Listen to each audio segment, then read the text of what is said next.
Sahabat Integritas, kita ketemu lagi untuk membahas satu isu yang cukup krusial akhir-akhir ini. Ada satu kasus baru, tidak baru-baru amat sih, dari Asabri, direkturnya yang ternyata juga pernah bermasalah di Jiwasraya, dituntut hukuman mati. Nah, tapi hukuman mati ini menjadi satu polemik tersendiri dalam pembahasan baik di tengah-tengah masyarakat ataupun secara fakultatif, kan Kang. Nah, bagaimana pendapat Kang? Apakah Kang setuju atau tidak nggak sih terhadap hukuman mati bagi pelaku tindak pidana korupsi, utamanya yang berulang? Ya, jadi begini, secara normatif di Undang-Undang Tindak Pidana Korupsi itu dimungkinkan ya, di pasal 2 ayat 1 dan ayat 2 itu menyebutkan bahwa dalam kondisi tertentu itu tindak pidana hukuman mati buat pelaku korupsi bisa dilakukan. Misalnya perekonomian sedang bermasalah, kemudian bencana itu dan juga ada yang disebut berulang itu bisa di. Kalau bencana seperti Juliari Batubara mungkin. Betul, harusnya begitu kan, waktu itu pimpinan KPK bilang akan dituntut hukuman mati walaupun juga tidak terbukti ya. Maksudnya tidak dilakukan tuntutan hukuman mati oleh KPK. Nah, kondisi tertentu secara normatif dimungkinkan. Tapi memang untuk kalangan teman-teman aktivis bahwa hukuman mati ini tidak tepat dan dianggap melanggar HAM karena ada isu krusial soal hak untuk hidup. Nah, secara hak asasi manusia tidak dimungkinkan. Pertanyaan berikutnya adalah emang hukuman mati bisa menyelesaikan persoalan korupsi? Menurut saya belum tentu juga. Belum tentu juga. Jadi di beberapa kasus korupsi misalnya seringkali kan suka dibandingkan dengan kasus di Cina ya. Hukuman mati buat pelaku korupsi, apakah di Cina kasusnya juga turun? Saya pikir enggak. Di luar itu memang terjadi pro kontra di kalangan masyarakat, ada yang setuju, ada yang enggak. Kalau dilihat di beberapa jajak pendapat, polling dan sebagainya, memang mayoritas karena begitu sebelnya masyarakat publik terhadap praktek korupsi, hukuman mati jadi salah satu alternatif hukuman tuh. Mereka itu dorongan sosial, mungkin karena kekecewaan masyarakat ya. Kekesalan dan kekecewaan masyarakat udah ini orang tidak berperi kemanusiaan, hukum mati aja karena alasannya tadi biar efek jerah, kemudian yang kedua kan korupsi dianggap sebagai kejahatan luar biasa, makanya ada tuntutan itu. Tapi dari aspek hak asasi manusia itu tidak dimungkinkan, ya. Artinya ini dianggap melanggar HAM. Nah, yang juga menarik adalah begini, kalau kita lihat kekecewaan publik soal hukuman koruptor, kenapa juga hukuman mati, kan sebenarnya nggak bisa lepas dari rata-rata hukuman buat pelaku korupsi yang dianggap masih ringan. Misalnya dari catatan ICW menyebutkan rata-rata hukuman buat pelaku korupsi itu 3 tahun 1 bulan penjara. Kalau hukumannya ringan ini kemudian ditambah remisi pembebasan bersyarat, kan koruptor tuh sangat bahagia ya, artinya senang-senang aja tidak ada efek jerah lah buat pelaku korupsi. Jadi itu yang kemudian menimbulkan banyak kekecewaan buat masyarakat. Makanya begitu geramnya kemudian muncul banyak tuntutan hukuman mati. Nah, di beberapa hal lain juga kita lihat jangan sampai ini juga jadi bagian pencitraan saja. Bagi misalnya institusi penegak hukum, tuntutan hukuman mati tapi putusannya pada akhirnya juga enggak ya, artinya tuntutan kan dari jaksa, baik Kejaksaan Agung maupun juga KPK ya, tapi yang akhirnya memutuskan itu hakim. Dalam pengalaman atau dalam catatan kami misalnya, tuntutan hukuman mati sudah pernah dilakukan tiga kasus ya. Sudah ada 3 kasus. 3 kasus yang dituntut hukuman mati. Dituntut untuk hukuman mati, tapi itu tidak dikabulkan oleh hakim. Misalnya yang dulu ada kasus pertama itu kasus Diki Iskandar Dinata ya, kasus pembobolan Bank BNI, nilai kerugiannya 1,7 triliun.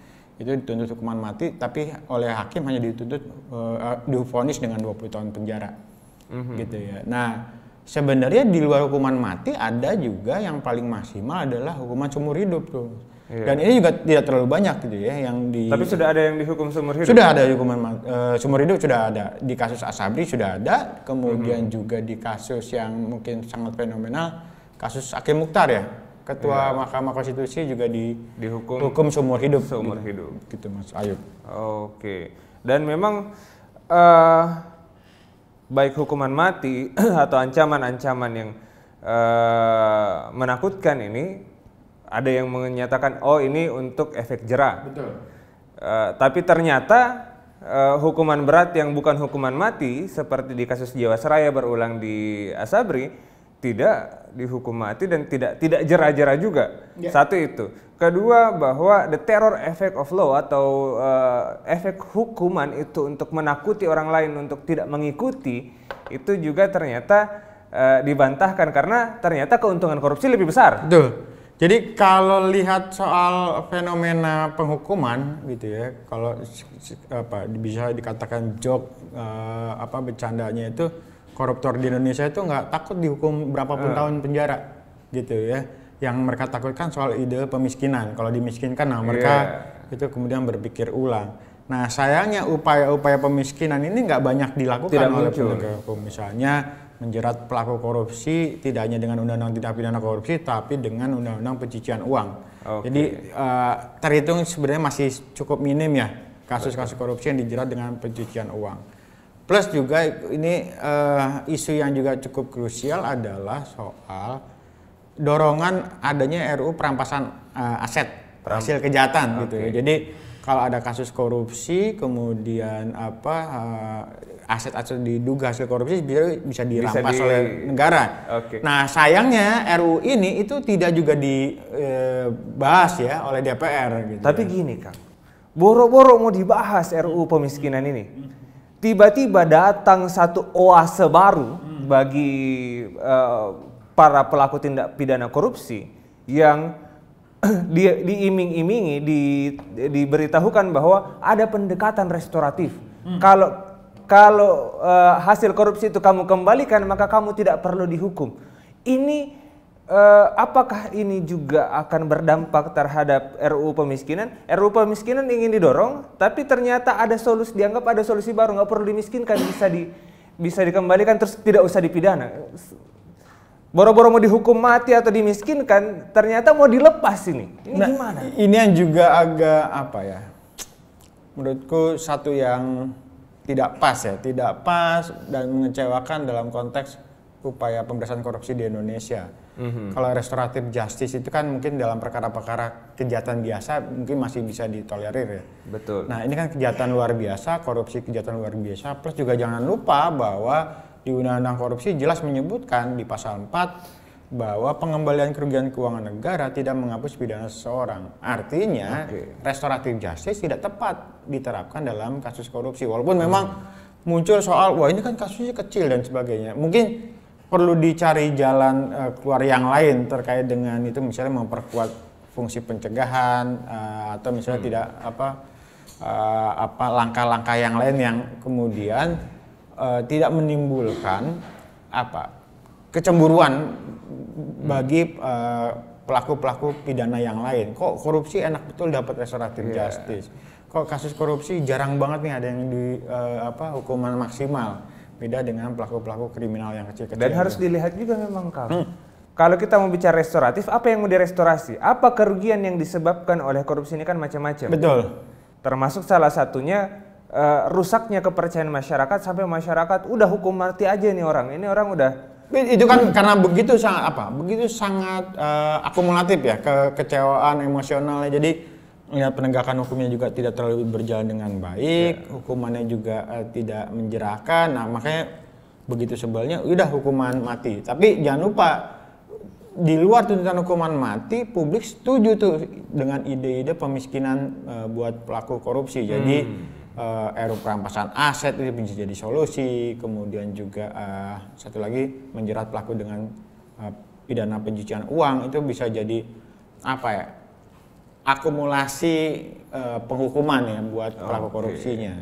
Dan mungkin karena ini extraordinary crime ya korupsi ini, sudah harus kita berpikir lebih maju daripada sekadar restoratif.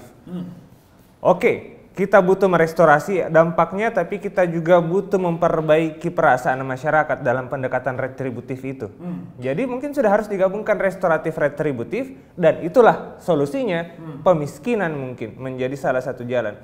Nah, sejauh mana sih kira-kira pemiskinan ini bisa berdampak terhadap kejeraan atau teror Jadi kalau terhadap pelaku korupsi. Jadi begini, kalau lihat fenomena beberapa kasus korupsi yang kemudian dihukum tanpa dijerat dengan undang-undang pencucian uang atau pemiskinan, kan kita misalnya lihat di ujung proses peradilan ya, artinya di lembaga pemasyarakatan. Mungkin Bang Ayub ingat beberapa fenomena soal sel mewah di lembaga pemasyarakatan atau di Sukamiskin. Jadi sepanjang dia masih punya uang, dia bisa membayar sesuatu kenyamanan gitu korupsi baru malah korupsi baru di lembaga pemasyarakatan. Nah ini yang kemudian menimbulkan persepsi ya, sepanjang dia tidak dimiskinkan dia bisa melakukan praktek berpotensi lagi, melakukan korupsi baru lain, betul, dan menggoda para penegak hukum lain untuk melakukan tindakan-tindakan korupsi. Ya. Jadi korupsinya berlanjut selama betul. dia masih. Jadi kan kalau ini artinya begini, ada praktek korupsi, ada juga nanti ketika diproses akan ketemu istilahnya dengan mafia hukum. Kalau dia miskin, nggak akan mungkin dia menyuap jaksa, menyuap hakim, menyuap lembaga pemasyarakatan kan. Jadi ya, sepanjang proses-proses penjeraan itu dilakukan dengan sungguh-sungguh, saya pikir ya hukuman buat pelakunya setimpal dan upaya pemberian efek jerahnya juga akan muncul. Nah ini yang plus juga di luar tadi ide pemiskinan, mungkin kita perlu dorong peningkatan rata-rata hukuman buat pelaku korupsi, Bang Ayub. Kalau tadi ICW bilang rata-rata hukuman hanya 3 tahun 1 bulan penjara, mungkin ke depan itu hukumannya minimal misalnya 10 tahun penjara. Karena range hukuman buat pelaku korupsi dari 1 sampai 20 tahun bahkan seumur hidup. Artinya kalau mau kita ambil tengah, ya udahlah 10 tahun penjara udah cukup lah buat pelaku korupsi. Sayangnya jumlah pelaku korupsi yang divonis 10 tahun sampai mungkin seumur hidup itu jumlahnya nggak banyak, nggak sampai 10% seperti ini. Jadi tidak banyak kemudian yang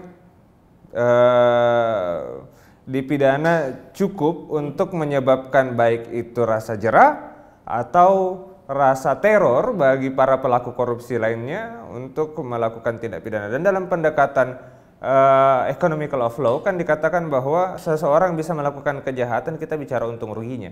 Jika saya melakukan kejahatan untungnya lebih besar daripada kerugiannya berupa penjara saja, it's okay. Dan ini yang terlihat dalam rumpun tindak pidana korupsi ini sebagai bukan hanya perlu dilihat dalam pendekatan sosial saya, tapi salah satunya pendekatan ekonomi, bahwa ya miskinkan saja dia. Betul. Sebagai sebuah bentuk restoratif juga, bahwa uang hasil pemiskinannya harus digunakan untuk memperbaiki dampak-dampak dari apa yang telah dilakukan, telah dikorupsi. Dan enak sekali seseorang kalau misalnya dia hanya dihukum mati dia hartanya masih bisa ke anak cucunya. Kalau hanya di penjara masih bisa dia sogok orang lain, sehingga dan diancam hukuman mati pun putusannya tidak pernah dihukum mati. Di penjara seumur hidup pun masih ada potensi bebas. Ini yang kita pikir membunuh membunuh fungsi dari sanksi dalam hukum pidana, baik fungsi restoratifnya ataupun retributifnya. Mungkin itu Kang ya. Kira-kira menurut Akang solusi-solusi yang perlu diambil selain tadi? Ya, yang pasti tuntutan hukumannya harus maksimal ya. Jadi tuntutannya juga maksimal, kemudian jeratlah si pelaku korupsi tidak hanya dengan undang-undang korupsi, tapi dengan pencucian uang agar upaya pemiskinan bisa jadi maksimal.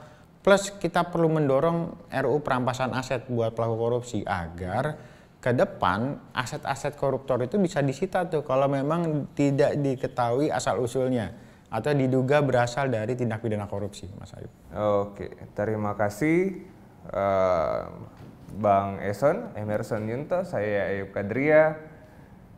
Sampai ketemu di kemudian hari. Please leave a message.